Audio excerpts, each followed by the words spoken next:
Hey guys, what's up? It's Alex here. Today we're going to be talking about some of the most underrated Formula 1 drivers. Now this one isn't going to be a top 5 because I've only got 4 people down on my list, but I'm sure there are many more people which you can leave in the comment section down below, and maybe you can assemble your own top 5 most underrated drivers. Now this can be somebody that was just in a bad team, or someone that just maybe didn't excel to their peak in Formula 1, but just be sure to leave your comments down below and it'll be interesting to read them. And also, a quick note, the gameplay in the background is Formula Abarth from Assetto Corsa. I've been really enjoying this game recently. I've got my G27 now, and it's a lot more fun with the G27. You just have a lot more feel for the car, and I'm overall really enjoying using G27 now in all of the racing games, iRacing, Assetto Corsa, Fact, all of them. So anyway, that's just a note about the gameplay, so you know in the background. But let's first off talking about the most recent person on this list, Mark Webber. Now we all know that he retired from Formula 1 at the end of 2013.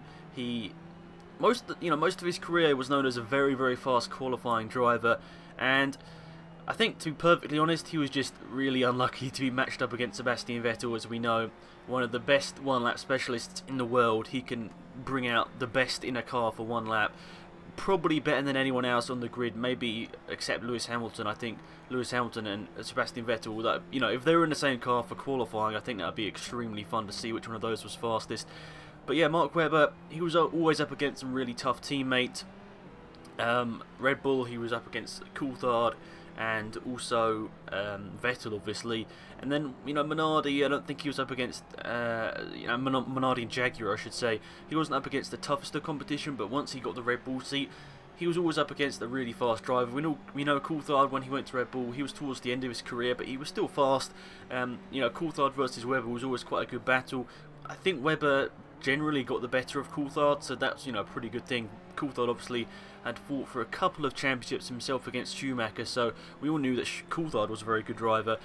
And I still think that Mark Webber probably should have won the 2010 championship. He just made that one mistake, I think, in career that really cost him the championship. In my opinion, that's where he lost the championship, Mark Webber, was that crashing career where he slid onto the curb, spun it around, took out Rosberg. That was it, in my opinion, for Mark Webber's 2010 season. He obviously, I think, was still leading the championship, or Alonso was after that race, but I still think that was the place where Webber lost that 2010 season. And ever since they went to Pirelli, Mark Webber just hasn't been as good. He's really aggressive on his tyres, so he just, the Pirellis obviously degrade very fast, and he just couldn't adapt to that with his driving style. So in my opinion, Mark Webber should be a world champion. He isn't, probably because he's up against some of the greatest drivers of all the time, in like Vettel, Alonso, Hamilton. So that's my opinion. Mark Webber is one of the most underrated Formula 1 drivers of all time. Technically this sort of is best drivers to never win a title, but I'll get into that in a minute. Next up, we've got Giancarlo Fisichella. He won a race for Jordan, I think 2003, I'm probably wrong on that, but he won a race for Jordan in Brazil, obviously showing his class, because that year Jordan were definitely not the fastest car on the grid. I think actually they were one of the slowest cars on the grid, so somehow he pulled a win out there. And he also beat Fernando Alonso in the same car in a couple of races, but over the whole season he couldn't keep up with Alonso. And I think it's the same case with Webber. Fisichella was always matched up against a really good driver, and I think one of the most notable things for me about Fisichella was 2009 Spa. He got pole position, went on to finish second place on the grid, Force India's only podium as of yet, and also their only their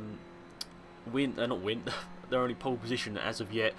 And to be honest, I think that Fisichella probably should have won that race, but the Ferrari of Raikkonen had curves throughout that whole race, which was meant that he could defend from him. So that's just my opinion. Fisichella, I'm not sure whether he would have been a world champion. I'm not sure whether he was ever in the car to really go for the championship. Obviously 05 and 06 he was teammates with Alonso, but I think Alonso just had a little bit more than Fisichella, if you know what I mean, to outrace him every time. But Fisichella is a very great driver, and I think we sort of forget him about what a great driver he really was, but I know there are lots of Fisichella fans out there which will tell me down in the comment section. So yeah, Fisichella, in my opinion, one of the most underrated Formula 1 drivers of all time. But let's move on to Alex Zanardi. We all know he was super fast in single-seaters. He won numerous championships out in America, and then when he came to Formula 1, he was never in the best of teams. And then obviously he had his accidents where, you know, sadly he lost some of his limbs, which that's one of the sort of scariest accidents we've had in the last. I can't exactly remember the year, but you know, it wasn't, you know, like 50 years ago. It was, I think, the last 25 years, and it was a scary accident. And after that, he went on to win World Touring Car races. I think without his legs, I can't remember. I'm so bad at that. I'm sorry about remembering that, but I think he lost both his legs in that accident, and he went on to win World Touring Car races against some of the best drivers in the world in that category. So he's a class driver, definitely one of the most underrated of all time. If he was in a competitive seat in Formula 1, I reckon he probably could have gone for a couple of wins there, but obviously some people, they just don't get given the opportunities that they deserve. Other people with more money just buy their way into the seat, and that's just the sad fact about Formula 1 over the last sort of 30 years. It has become a lot about sponsors, commercial success of the sport, that sort of stuff. And obviously we want to see our sport around the world, but sponsors and stuff are probably taking over Formula 1 a little bit too much nowadays. The last person on my list is Eddie Irvine. He was always known as a very fast driver. He outpaced some of the greatest drivers in the world. When he was at Ferrari, he was matched up against Schumacher. He nearly won a championship, but I don't think he didn't in the end. He lost it by 1 or 2 points to Häkkinen that year. I think it was 99. I remember when Schumacher broke both his legs in a Silverstone crash. So yeah, this is the only bit of the gameplay of this in the background that I did something really stupid. It was I nearly spun it, but somehow I kept it under control. But yeah, I don't know why in the last lap I managed to just fail big time. But yeah, Eddie Irvine is the last person on my list. Honestly, I think he should have won the 99 championship. I think it's 99. It's probably 98. I'm always so bad with these things about remembering off the top of my head. But yeah, overall, hopefully that was a good video, guys. I've got a couple of notes down to go through all that in the video, but you know, hopefully it was an enjoyable one. Be sure to leave your comments down below in the comment section. I'll enjoy reading them, and yeah, hopefully you enjoy these sort of videos. I know these get quite a good response, so I've got to thank you guys for that. I really appreciate the support on these videos, and yeah, so that's pretty much it for this video, guys. Thank you all for tuning in. It's been Axe, and I'm out here. Goodbye.